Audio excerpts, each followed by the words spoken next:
Hey friends, Mrs. McBride here. Here are the answers for the vector review. So please take a second and check your work for vectors review 1 through 6.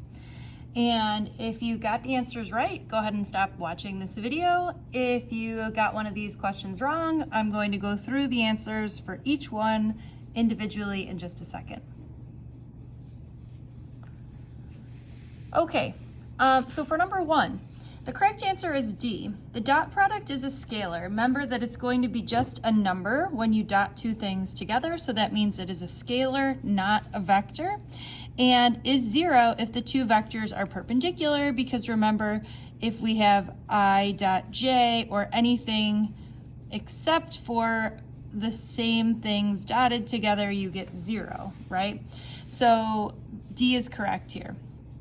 When we're trying to write a vector in terms of magnitude and direction, remember we can find the magnitude of this particular vector by doing the Pythagorean theorem, and we can find the angle by using the inverse tangent of y over x.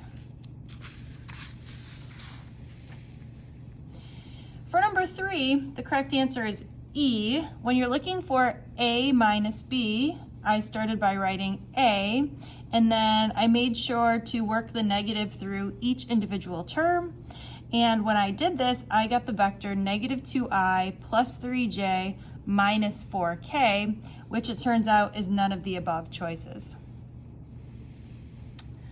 For number 4, the correct answer is 17. Remember, when you're dotting two vectors, you're basically multiplying the x's together, then adding that to the y's together, and adding that to the z's together.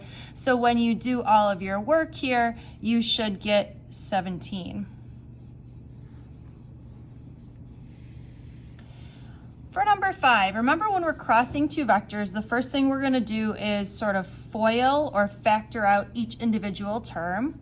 Okay, so remember when you have I cross I, or J cross J, or K cross K, those cancel out because the cross product is 0 for I cross I or J cross J. So then what I did was I used the Marlin-May triangle, and I said that I cross J must give me positive K because we're going in the direction of the arrows.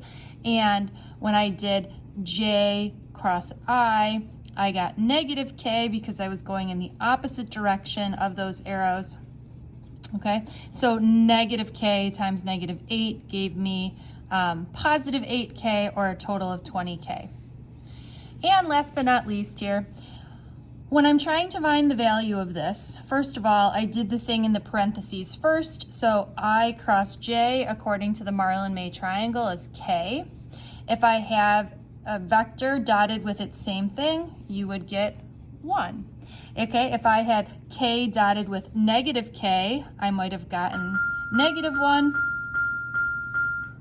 Or if I had K dotted with either I or J, that would have given me 0, but the correct answer here is 1. All right, I hope you got all of these right.